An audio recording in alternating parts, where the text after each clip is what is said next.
Everybody experiences extreme stress at some point in their life. I don't care who we are.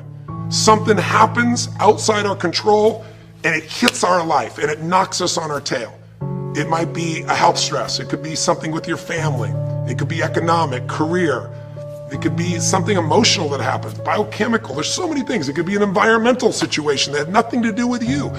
Every one of us in our lifetime are experiencing extreme stress. And these days, because of the economy and the way we respond to it, the majority of people are experiencing some form of extreme stress, at least according to polls. Stress doesn't come from the facts. Stress comes from the meaning that we give the facts.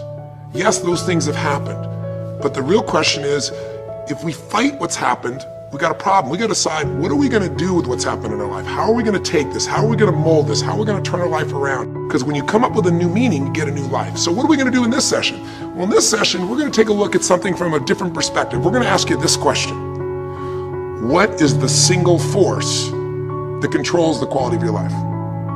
If there was one gift our Creator has given us, or the universe, whatever you believe, what is it? What is the one power that you have right now in this moment that can change everything? You have it, I have it, we all have it. It's this one singular individual power that can change anything in our life, regardless of what's happened to us. And I know you know the answer. The answer is the power of choice. The one thing we have in this world is we can't control the events, but we can choose what to focus on, we can choose what things mean, and we can choose what to do. Those three choices, those three decisions really control our life. It's not so much the conditions of our life that control our destiny as much as the decisions of our life. Try for a second to think about something. Think about your life. And just think about, are there a few decisions? If I were to ask you 2 decisions you've made in your life, you know, that if you would have made a different decision, you would have had a totally different life. I mean, it may be, a life may have been better or may have been worse, I don't know, but you would have a different life. I'm not asking you to buy into the fact that you should have known the answers. I just want you to see the power of a decision.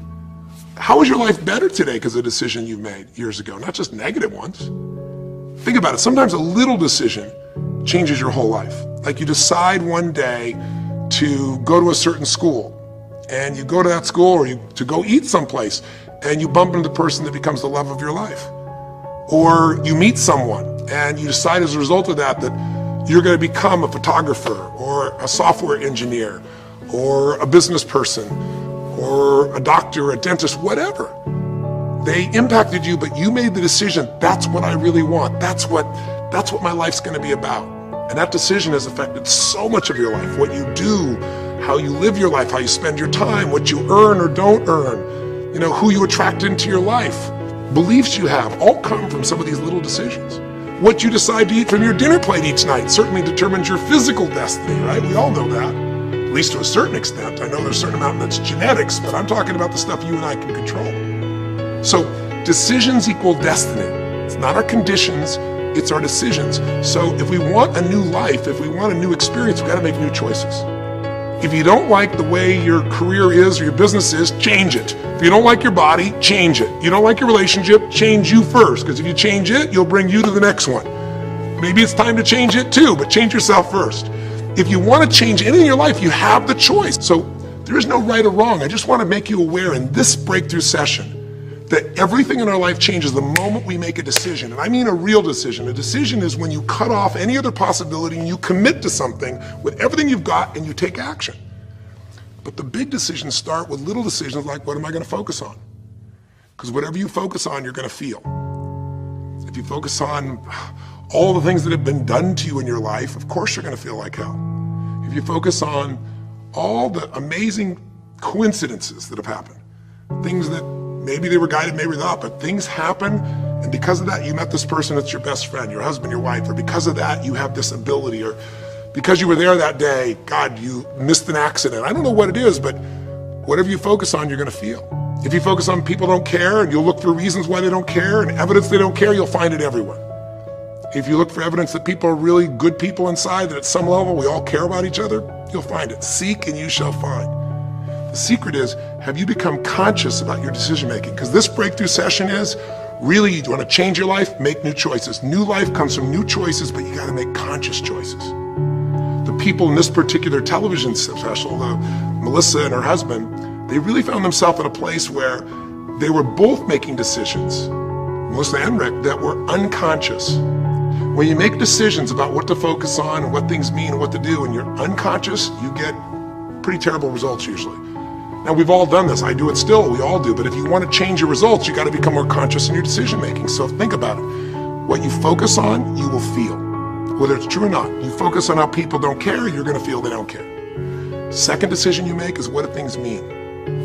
So you focus on something someone does and you come up with a meaning, and the meaning is no one loves me. The meaning is they're trying to take advantage of me. Depending on what meaning you come up with, and you get to choose the meaning of anything. For some people, they say this situation happened with the economy, and what that means is I'm going broke. Somebody else said the situation happened with the economy. Guess what? That means I'm going to work harder. I'm going to be more creative. It changed everything. Everybody else is going to quit, so we're going to dominate the marketplace. For people to do it. Is this the end right now, or is it the beginning? See, whether it's the end or beginning is your choice. You get to decide, because once you make up a meaning, it's true. If you think that this is the end of a relationship, are you going to treat people the same way as if you think it's the beginning of a relationship? No way. In fact, I tell people, if you want to have a great relationship, think about this. Treat people like you did in the beginning of the relationship, and there won't be an end. In the beginning of the relationship, when somebody says to you, would you take out the trash? What do you say? Of course, take out the trash. You're happy to do anything, right? But after about 6 months or 6 years, you go take them out the trash. You go, what do you mean? What, I look like your janitor? Take out your own trash. The meaning we give things is very different, and so we feel different, and our life is different. In the beginning, you'll do anything for someone. Now you make up a new meaning. Why should I have to do that for them? Little choices, like what to believe about yourself, what to believe about other people, whether this is the end or the beginning, start to affect your whole life. And the third decision we make, we decide what to focus on, most of us unconsciously. We decide what things mean, and the third thing we decide is what are we going to do? We decide to quit because it's overwhelming. We decide to get strong and focus. We decide we're going to turn it around. We decide to wait and see. Ultimately, your destiny is determined by what you do. So, for example, what do you do if somebody comes to you one day and says you have a tumor? Again, I've had that experience. I use that as a reference point because I've had a lot of intense experiences in my life, but that was one of the more intense ones for sure. Had many, but that was very intense. You know, first, what do you focus on? Do you focus on it's over? Do you focus on why me? Do you give it a meaning that says I'm going to die? What do? Do you just go through traditional therapeutic approach? Do you put yourself in the hands of someone else? Do you evaluate this? Do you get a second or third opinion? Your destiny is determined by your decisions. Now, if you're a guy like Lance Armstrong, you focus immediately on, I gotta find a solution. The meaning you come up with is, this is the ultimate battle. And what you decide to do is you're gonna exhaust every possibility. Now, that doesn't guarantee you're gonna succeed, but it's interesting. When you have that kind of a mindset, it shifts you. And Lance Armstrong, I mean, he was told things like, look, you got tumors here in your brain, you got them in your lungs, right? You got obviously in testicles, and you ride a bike for a living. That's pretty tough. But he made it through all of those pieces. Now, am I saying because he made the right choices? I can't tell you that. There's certainly some grace in everything. I think in life, there's three things. There's our ability to choose what we're focused on, or to commit, to get a result, to put all our intention and focus into something. There's our ability to do the right things, to have the right strategy, to execute. And then there's some grace. There's what some people call luck, some people call grace. There's if you do the right things over and over again and with total focus, sometimes, you know, you get good fortune that comes your way. And you tend to have more good fortune when you're totally focused and decisive and you take lots of action than if you kind of just sit around and accept things like that you don't have a future.